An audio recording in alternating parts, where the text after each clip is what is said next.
My mother hurled scalding soup in my face because I refused to hand over everything I owned to her stepdaughter. The steam burned my skin, but her words cut deeper. "Give her all your things, or get out," she screamed. I didn't fight. I didn't shout back. I just walked away carrying only a small bag and the leather wallet my father once pressed into my hand engraved with the words, "You are enough." When they came home later that night, the house was stripped bare, every trace of me gone. And in the silence of those empty rooms, a man in a suit was waiting with papers that would change everything. I'm about to share something close to my heart. But before I do, can you say hi in the comments? Or tell me where you're from. I love hearing how far my story reaches. It's always good to know I'm not alone in this. Thank you. And now, let me tell you everything. And if my story touches you, please consider subscribing to this channel. Every listener, every comment, every subscription helps me find the courage to keep telling these painful but true chapters of my life. My name is Jackson Wilder, and this is my story. The morning sun pressed down on Lakeway like a weight, even with the air conditioning humming at full blast. I stood in the kitchen, stirring a pot of Texas-style faux sweat running down my neck. The scent of basil carried me back to the day my father and I opened Wilder Market on South Congress, when everything smelled like new paint, fresh bread, and possibility. I glanced at the wall of family portraits in the living room. Kira's smile was everywhere, Marianne's curated family on display for the neighborhood HOA and social media. Not a single frame included me. It was like I'd been erased before I was even gone. My laptop sat open on the counter next to the pot. I checked the farm-to-table schedule I'd built into the accounting app I coded myself. Week 28, ready for delivery. I smirked bitterly because I had just seen Kira's Instagram post claiming credit for the initiative. She even used my exact phrasing, only dressed up with her hashtags and manicured smile. Marianne walked in without a hello. She scrolled her phone, her nails tapping against the screen. "Don't forget dinner at Perla's tonight. We're celebrating Kira's leadership." Her tone wasn't a reminder. It was a decree. I answered flatly, my mind replaying those years after my father's stroke and death, the years I poured my life into rebuilding Wilder Market from debt into something respected. She didn't care. She set her phone down and looked straight at me. "It's time you handed over the Tesla and your credit card. Kira needs them to grow her career. A good son knows when to step aside." I reached into my pocket and touched the leather wallet my father had given me. The words engraved inside, "You are enough," burned hotter than the stovetop. My answer was steady. "No, I've given enough. I still pay this mortgage. That car is mine. My savings paid for it." Her eyes hardened. She snapped a picture of the breakfast table, posting it to her Austin Local Gems group with the caption, "Breakfast, prepared by Jackson for Kira's family." The sting wasn't in her lie, it was in her certainty that no one would question it. Outside, I heard the crunch of tires. Kira's SUV had arrived. "Give her everything or get out," Marianne's voice cracked like a whip. She grabbed the pot of soup still boiling and flung it at me. The liquid seared across my cheek and shoulder. Metal clattered against the tile. I didn't yell. I didn't curse. I turned to the sink, rinsed my skin under cold water, pulled off my soaked shirt, and picked up my bag. I slid the wallet into my pocket and walked past Kira, who stood in the doorway with mock concern shining in her eyes like she'd just won a prize. I didn't look back. The Tesla roared to life and carried me out of that driveway, across the rolling hills and onto Pennybacker Bridge. Wind rushed in through the window, stinging the burn on my cheek. Freedom, painful and raw, tasted like asphalt and metal. Freedom isn't handed to you. You take it. My father's words echoed inside me. I will let the truth speak for me. As the bridge curved into the horizon, my phone buzzed. An email notification lit the screen. Harper, my father's lawyer. "The will is ready. Come see me this afternoon." I pulled into a lot overlooking Lady Bird Lake, snapped a picture of my burned face and saved it. Not as evidence yet. Just as a reminder of the day I finally walked away. The motel bathroom mirror was cracked in the corner enough to distort half my face. The red-brown burn across my cheek looked worse under the fluorescent light. I touched it, gently hissed, and scribbled a note to myself. Doctor tomorrow. But the truth was, the burn was nothing compared to the hollow ache of being erased from my own life. My phone rang. Riley's name appeared. Her voice was urgent. I kept something, Jex. A document. It has your signature on it, but I know you never signed it. Meet me behind Houndstooth. An hour later, the Austin sun baked the asphalt of the east side lot. Riley handed me a manila envelope. Inside was an assignment of interest transferring Wilder Market's control from me to Marianne. My supposed signature trailed across the bottom. My stomach dropped when I saw the bank statement attached funds moved directly from the store into Kira's account. I opened my laptop on the hood of my car and checked the metadata of the scanned file. The scan date matched the week of my father's funeral, the exact moment my world had already collapsed. They chose the day I was weakest, I whispered. Riley leaned in, pointing to the notary seal. Look at that. It's tilted. That's not original ink, it's been copy-pasted. I photographed it, created a new folder on my drive labeled For Harper, and saved it there. My email buzzed. Lila, a former employee, had forwarded me a grant application submitted to the state of Texas under my name. The project Austin Food Connect. The listed founder, Jackson Wilder. The interview responses, though, belonged to Kira. My tone, my words, my story, all stolen. I sat in the car, the city buzzing around me, and weighed my options. Report them now, call the police. But with just this, they could twist it back on me. If the grant went bad, I would be held responsible. I needed a full picture before I could strike. The truth wasn't enough, it had to be undeniable. So I wrote Harper, attached everything, and set a meeting for the next morning. Then I opened a spreadsheet and began cataloging every piece of evidence, rating it by source and strength. If they wanted to erase me, they'd chosen the wrong person. My phone buzzed again. This time a text from an unknown number. Don't sign anything from Marianne. Harper has what you need. But it's not just the will. I stared at the words until the screen dimmed.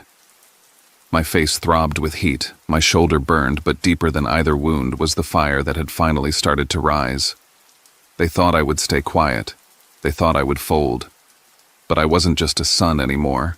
I was the rightful heir, and I wasn't going to let them bury me alive. Morning in downtown Austin looked cleaner than it felt. The glass of the Frost Bank Tower cut the sky into hard blue panels, and the Colorado River slid past like a calm promise I didn't entirely trust. Harper ushered me into his office with a quick glance at my cheek.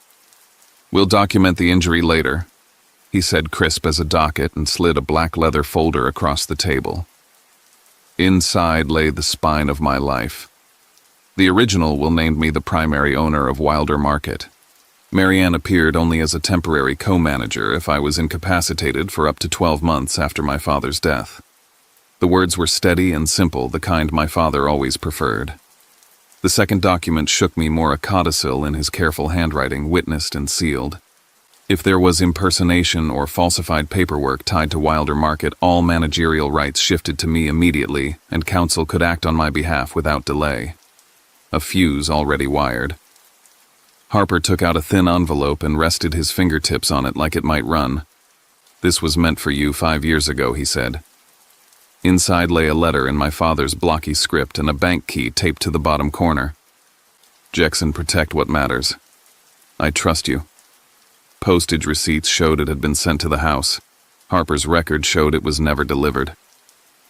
We'll pursue mail interference, he said, voice low.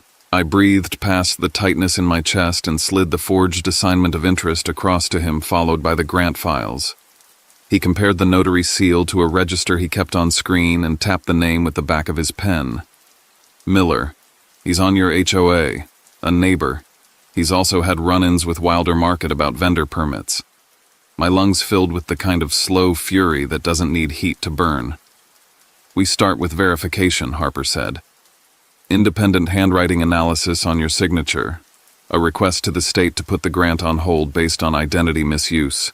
We file notice to reassert control under the codicil, and we document the intercepted letter. I nodded, then admitted the part I'd kept quiet. I helped buy the house. I'm on title with Marianne. Harper didn't flinch. That gives us a second track. If necessary, we initiate a partition. It's not pretty, but it's clean. He pushed one last envelope toward me. Scanned pages of my father's early ledgers from the 90s, his notes marching down the margins, and in the corner of each page the same inscription, for Jackson. Proof in ink of what he'd been building and for whom. It felt like a hand on my shoulder from a man who knew I would need it later. Harper leaned back. We'll take this public in a place that belongs to the neighborhood, he said. Zilker Park HOA meeting this weekend. If the truth needs a room, give it a crowded one. I pictured the hall, the folding chairs, the way whispers move faster than facts. My jaw set. I'll be there. He watched me stand, then added one last line, almost gentle. Be ready. When you drag the truth into the light, people will try to turn off the lights. I held the leather wallet in my palm until the letters stamped inside impressed against my skin. You are enough. The river outside slid on the city, busy with its errands, and for the first time in years, I felt the ground under my feet belong to me. I texted Riley as I left, asked her to keep her phone on for the weekend. I forwarded Lila's emails to a private archive and set calendar invites with attachments and timestamps. By the time I hit the sidewalk, the steps were already moving. Close the grant channel, freeze the fake transfer, publish the ownership notice under the codicil log, the injury, preserve every file. I tucked the letter back into its envelope like a live match and headed toward the garage, the heat pressing down in sheets. Across the river, the city looked exactly the same. I didn't. By Saturday, the air had thickened into that early summer weight Austin knows so well. The community hall at Zilker smelled like folding chairs and old coffee. Floor-to-ceiling windows framed the lawn where families dragged coolers and kids chased shadows. Inside, Kira stood at the podium in a cream blazer, her slides beaming behind her South Congress revitalization lead partner, Wilder Market. She spoke like she'd been born to it. She used my phrases the way a person uses someone else's house key. I sat 3 rows back with Harper, a seat to my right. I felt the weight of the leather wallet in my pocket, the burn on my cheek tight like a reminder not to blink first. When the chair opened the floor for questions, I rose. No dramatics. Kira didn't inherit Wilder Market, I said, voice level. I've managed it since 2017. I carried a thick envelope to the front table and laid out tax filings, vendor contracts, and the delivery ledger from week 28. My name appeared in places they hadn't bothered to scrub. A woman near the back raised her hand. Her hair was white and braided into a crown. I remember your father, she said softly. At the opening, he told me that store was for you. You could feel the hum move through the room like a small storm. Kira laughed lightly, eyes a little too bright. Memories are unreliable, she said. We're all here to focus on the neighborhood's future. Harper stepped forward and held up a photocopy. This transfer document has a notary seal belonging to Mr. Miller, he said, indicating a man in a golf shirt near the aisle. Mr. Miller, are you comfortable confirming that this seal placed on a day the signatory was at a funeral is yours? Heads turned. Miller went red and tugged at his collar. I notarize a lot, he muttered. I don't remember every date. The chair scribbled a note. Someone near the window took out a phone. Marianne stood sharp as a snapped branch. My son is jealous, she said. He's trying to take what isn't his. He hasn't contributed a thing. I didn't take the bait. Harper slid the tax summaries across the table each year, stamped and signed 5 in a row. He contributed cash, time, expertise, and risk, Harper said, consistently. The room quieted the way rooms do when a lie stops fitting. A younger homeowner at the side table opened a laptop to the projector. I have something, he said. A video from 2020 filled the screen, our farm-to-table kickoff. There I was, standing behind the produce display, explaining how the local contracts would be structured, how small growers would be paid on delivery to stabilize their cash flow. The words on the video matched almost line for line the claims on Kira's slide deck. People didn't look at the screen, they looked at her. Kira's smile thinned. "Wilder Market is a community brand," she said. "I'm simply the face of what we all built." I could have said 100 things. I chose one. You can't be the face of something you tried to sign away from the person who built it. I placed the codicil notice on the front table stamped and filed that morning, and the chair read it quietly. Immediate reversion of control in the presence of falsified instruments. Authorized counsel empowered to act. I looked at Miller. "Did you notarize that document?" He swallowed. "I'm talking to my attorney." Harper nodded once, as if he'd expected nothing else. This wasn't a courtroom. It didn't have to be. It was a neighborhood room, and the neighborhood had eyes. I turned to the audience. "You've shopped at our store," I said. "You've seen me behind the counter, and you've seen me hauling crates at 5 a.m. I don't need applause, I need accuracy. We can't improve a street by lying about who paid for the asphalt." The chair cleared her throat and tapped her gavel lightly. "We'll table the revitalization agenda until ownership is clarified," she said. A murmur washed through the seats. Marianne sat down hard. Kira stared at the screen like it had betrayed her. On our way out, Harper leaned close. "Good start," he said. "They'll regroup. Expect something tonight or tomorrow. Don't engage unless it's in a room with rules." I nodded. Outside, the park opened wide, the lawn bright, the city doing what cities do, moving forward whether you're ready or not. I slipped my hand into my pocket and felt the ridges of the stamped letters again. The meeting hadn't ended anything. It had simply made what was true visible to more people. By the time I reached my car, messages were already stacking up: support from old customers, cautious questions from vendors, a single line from an unknown number reminding me to be careful.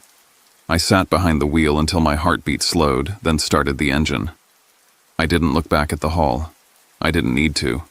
The room was full, the lights were on, and for once nobody could pretend they didn't see me. Perlas glowed like a stage-warm bulbs strung over the patio glasses, chiming a server gliding past with oysters on ice. Marianne had reserved the long table by the window and placed Kira in the center like a crown jewel. I took the end seat, the one you give a guest you'd rather forget. Harper sat 2 chairs away, folding his napkin with the patience of a chess player. Kira dabbed her lips and smiled for a selfie. "The Tesla's been a godsend," she announced loud enough for neighboring tables. "Back-to-back meetings with investors. Thank you, Mom.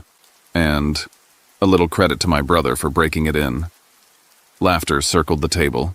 I set a folder down beside my plate and slid out a copy of the vehicle registration. "That's strange," I said, calm, "because this signature isn't mine." The document moved from hand to hand until the light laughter thinned and disappeared. The forged scrawl sat there shameless. Marianne leaned back, crossing her arms. Such pettiness. A car. You're a grown man bickering over a car. She reached for the paper as if she could erase ink by willpower. I opened a second folder and laid my father's old ledger page in the center. The paper yellowed the corner, marked with his handwriting, "For Jackson." The room breathed in. Marianne's hand shot out. She tried to fold the page into her purse. Harper's fingers landed lightly on the edge. He didn't raise his voice. He didn't have to. She let go. I looked at Kira. "I sent a formal report to the state this afternoon," I said. "The grant application you filed under my name is now flagged with supporting evidence attached." Her smile faltered. A couple at the next table whispered. Sound travels strangely when truth enters a room. Harper cleared his throat. "If this proceeds, funds will be frozen, and any entity tied to the filing can be held for review." He glanced around, making sure each word landed, including Wilder Market. Forks paused halfway to mouths. Marianne's gaze snapped to me, then to Harper, calculating. Beneath the soft music, my phone buzzed. A new message lit the screen. "Be careful. Someone here is recording you to edit your words later." I lifted my eyes and let them sweep the room. 2 tables over, a man angled his phone just wrong, pretending to film the string lights. I pushed my chair back. "I won't debate this at dinner," I said, standing. "I'll let documents speak before anyone can invent a version they prefer." Kira's voice sharpened.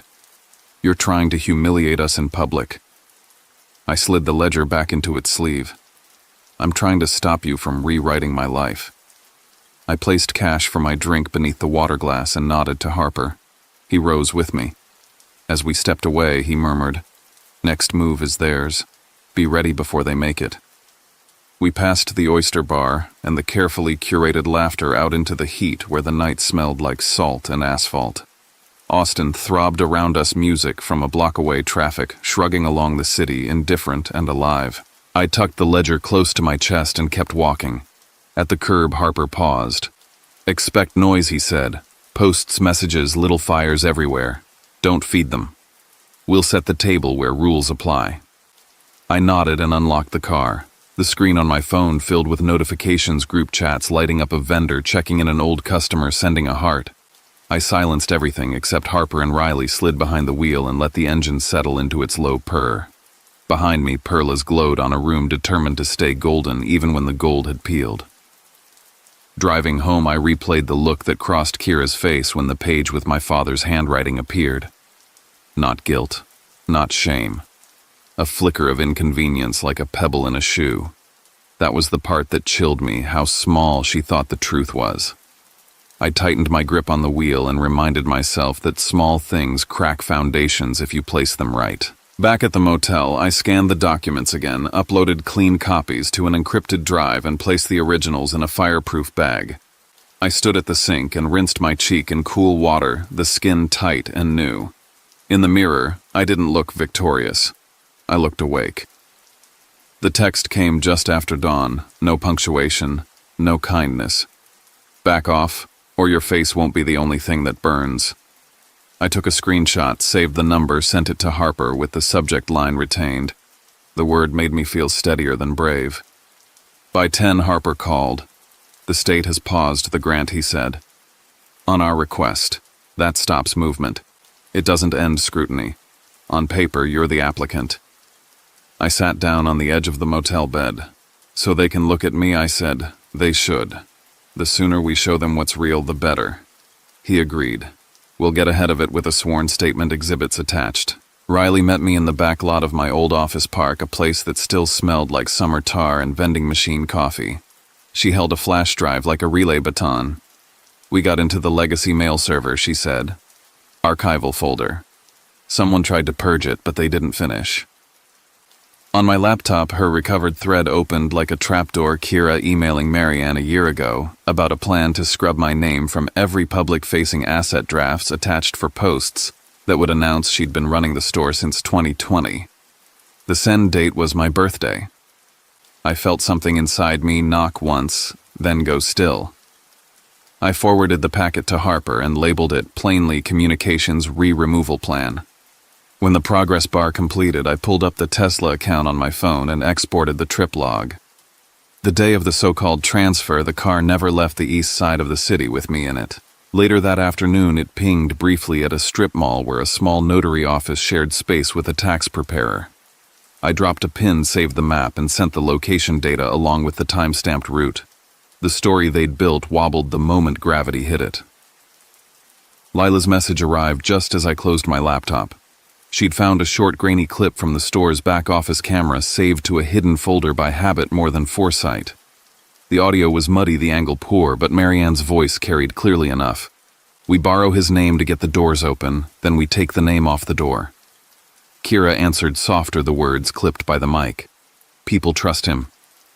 We keep that until they don't notice anymore." It wasn't a confession carved in stone.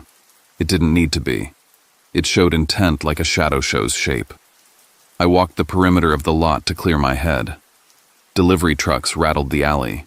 A man in a bright vest stacked water cases by the service door. Ordinary life went on, which somehow made the fight feel more real, not less. I called Harper.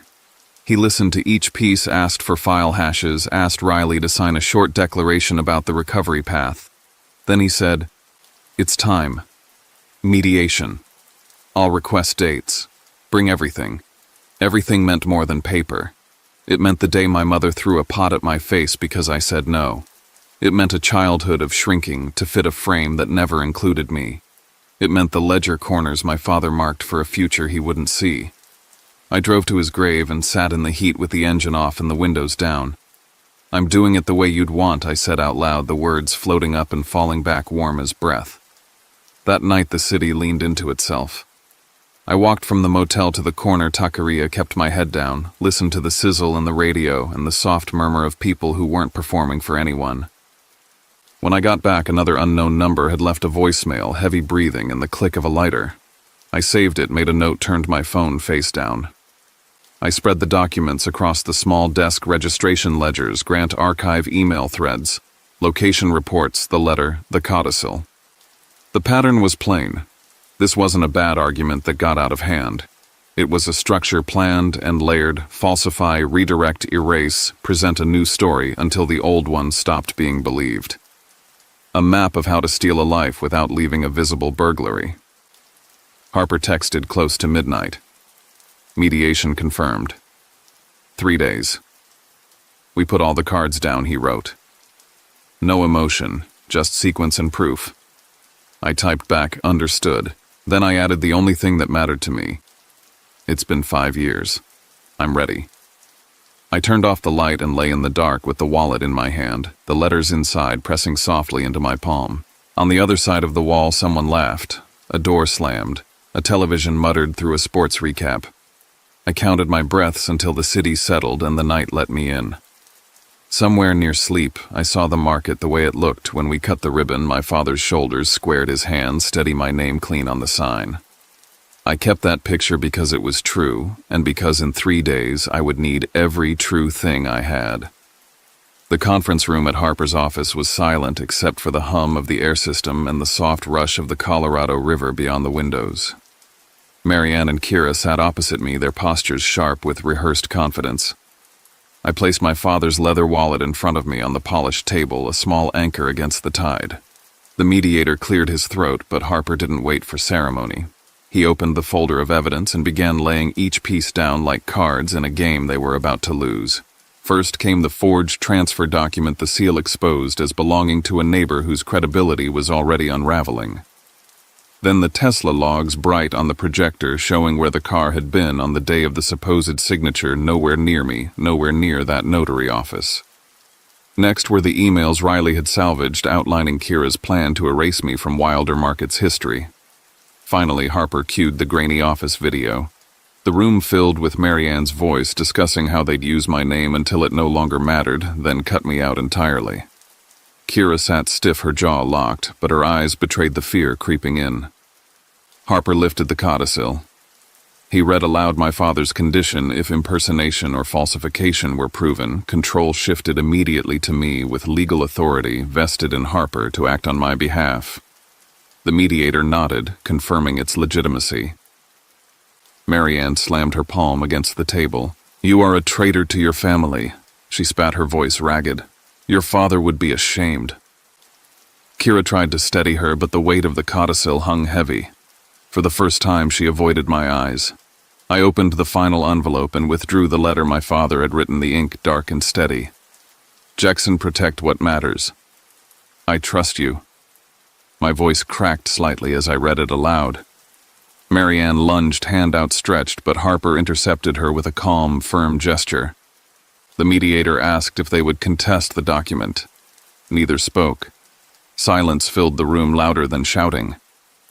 Pressed from every side, Marianne and Kira signed the papers that restored full ownership of Wilder Market to me. Harper's voice was steady as he declared, "From this moment forward, Jackson Wilder is the sole legal owner." I felt the words settle over me like armor.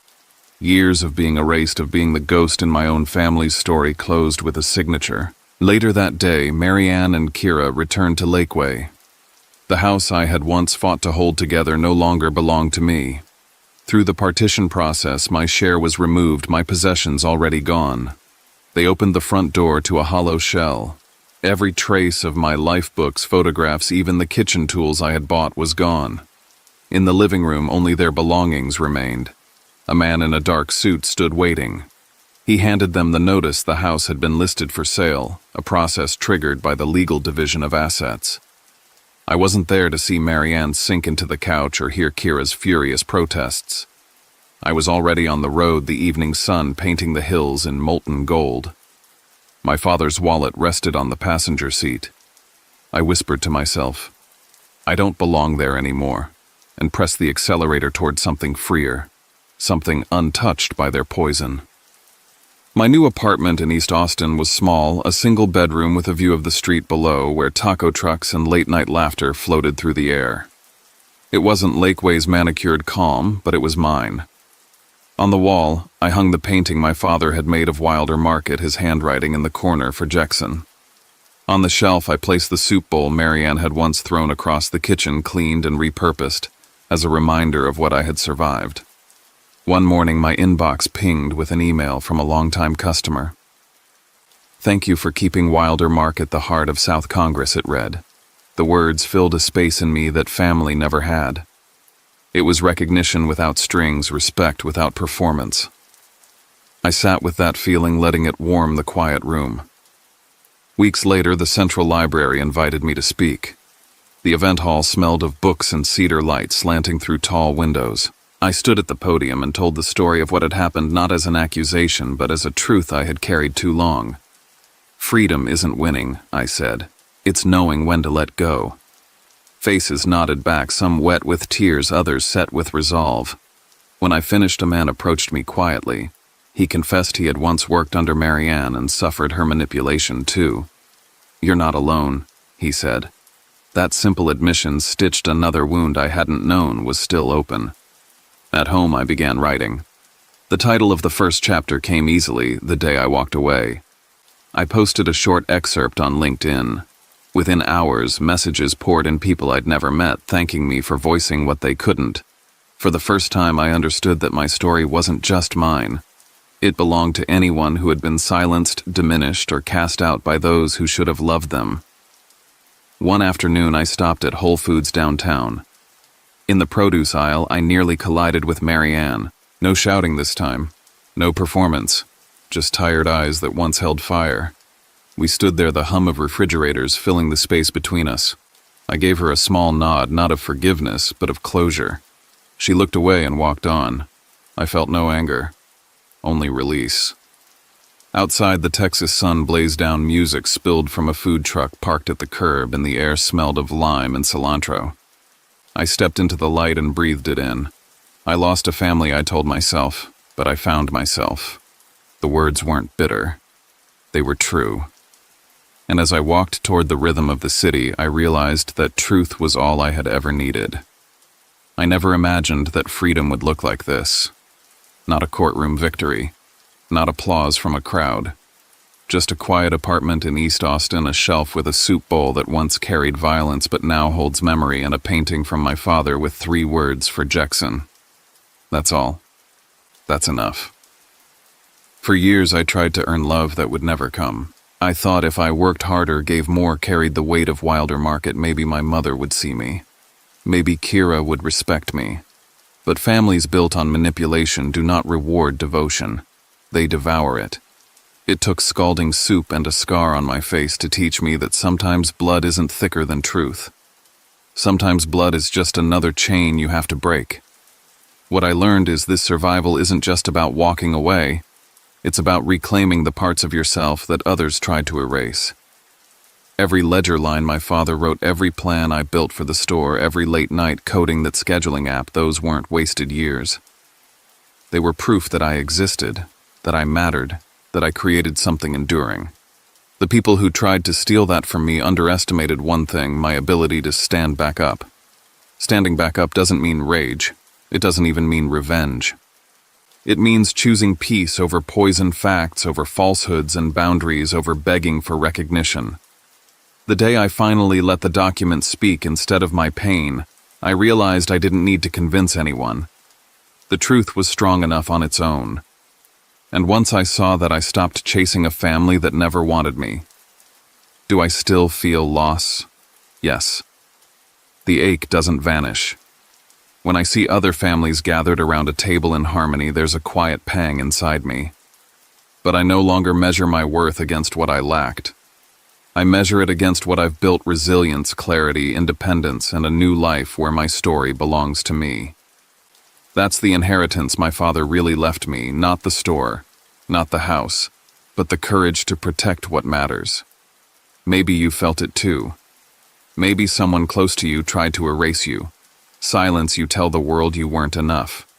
Maybe you're carrying wounds no one else can see. If that's you, let my story be proof you don't have to stay in the house that hurts you. You don't have to hand over your life to people who only see you as fuel for their fire. You can walk away. You can reclaim yourself. And you can heal, not by waiting for an apology, but by building something stronger out of the ashes. Thank you for walking through this story with me.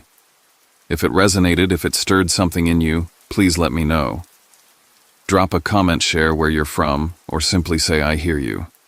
Because the hardest part of telling a story like this isn't reliving the pain, it's fearing that no one will care. Every comment reminds me I'm not shouting into silence. And if you believe stories like mine matter, I'd ask you to subscribe to this channel. Each subscription helps me keep telling the truth that some people want buried. Your support makes it possible for me to shine light on dark places, not just for me, but for anyone who needs to hear that they are not alone. I am Jackson Wilder. This was the day I walked away. And though I lost the family I thought I needed, I